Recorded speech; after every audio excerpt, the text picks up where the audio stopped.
हरिहर। आज का हमारा विषय है कि भगवान शिव जी के ऊपर तुलसी पत्र चढ़ाया जाता है या नहीं। तो हमारे इस विषय के साथ साथ हम अन्य विषयों पर भी प्रकाश डालेंगे। तो पहला हम देखते हैं कि भुक्ति मुक्तिम फलम तस्य तुलसिया पूजयत्यदि। भ्रांति है कि भगवान शिव जी को तुलसी नहीं चढ़ाई जाती, और एक भ्रांति और है कि भगवान विष्णु जी को बिल्वपत्र नहीं चढ़ाए जाते। मगर यहाँ पर हम स्पष्टीकरण करते हैं, ये मैंने शिव पुराण से बताया है कि भुक्ति मुक्ति फलम तस्य तुलस्या पूजयत्यदि, मतलब भुक्ति और मुक्ति की जो कामना, जो फल की कामना से भगवान शिव जी का पूजन तुलसी से करना चाहिए, ऐसा हम शिव पुराण में हमें देखने को मिलता है।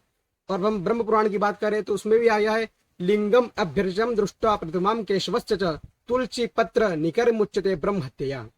मतलब जो तुलसी का पत्र है उससे भगवान जो शिवलिंग है उनकी पूजा करे या केशव भगवान विष्णु जी की पूजा करे, वह उनकी तुलसी से पूजा करते हैं तो हमें ब्रह्म हत्या जैसे जो महापातक दोष है उसका भी निवारण हो जाता है। ऐसा हमें ब्रह्म पुराण से प्राप्त होता है।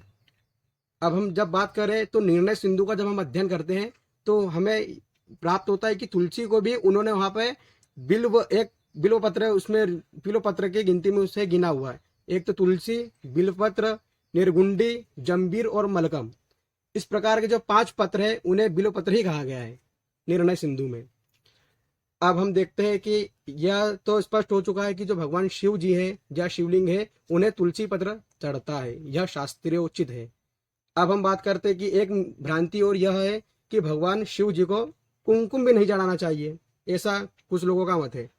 मगर इस पर हम जब हम देखें तो भगवान आदिगुरु शंकराचार्य जी ने एक स्तोत्र लिखा था लिंगाष्टकम। उन्होंने उस स्थिति में कहा है, कुंकुम चंदन लेपित लिंगम पंकज हार सुशोभित लिंगम संचित पाप विनाशक लिंगम तत् प्रणमामि सदा शिवलिंगम। कि इतनी महिमा बताई है उस कुंकुम और चंदन की कि उससे भगवान शिव की अर्चना करने पर जो संचित पाप है हमारे वह भी नष्ट हो जाते हैं। अब हम आते हैं कि अब किसे क्या ना चढ़ाएं। यह तो स्पष्ट हो चुका है कि भगवान शिव जी को शिवलिंग पर तुलसी पत्र भी चढ़ते हैं और कुमकुम भी चढ़ता है। अब हम देखते हैं कि किसे क्या नहीं चढ़ता है, सामान्य तौर पर देखते हैं।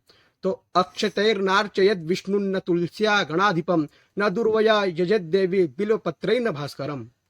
यहाँ पर एक हमें जो शास्त्र वचन मिला है उसमें यह है कि जो भगवान विष्णु है उनके पूजन में अक्षत का प्रयोग नहीं करना चाहिए, और जो गणेश जी है उनके पूजन में तुलसी का प्रयोग नहीं करना चाहिए।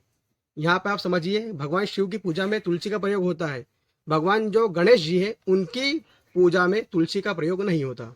ना दुर्वया यजत देवी, जो दुर्वांकुर है, जो दुर्वा होती है, उससे जो भगवती है, जो देवी है, उनकी पूजा नहीं करनी चाहिए। और बिलो पत्र न भास्करम, जो बिलो पत्र है वह भगवान सूर्य, जो भास्कर भगवान है, उन्हें नहीं चढ़ता। और जो भगवान शिव है उन्हें केतकी या केवड़े का पुष्प भी नहीं चढ़ता। इसका यह भी एक प्रसंग हमें देखने को मिलता है। तो आपको स्पष्ट हो चुका है कि भगवान शिव जी को बिल्व पत्र चढ़ते हैं, साथ में तुलसी पत्र भी चढ़ते हैं, उसका उतना ही महत्व है। और भगवान विष्णु को भी बिल्व पत्र चढ़ते हैं, ऐसा कोई वो नहीं कि भगवान विष्णु को बिल्व पत्र नहीं चढ़ते। बिल्व पत्र में भगवान विष्णु को भी बिल्व पत्र चढ़ सकते हैं और भगवान शिव जी को भी तुलसी पत्र चढ़ता ही है। यही शास्त्रोचित प्रमाण है। हरिहर।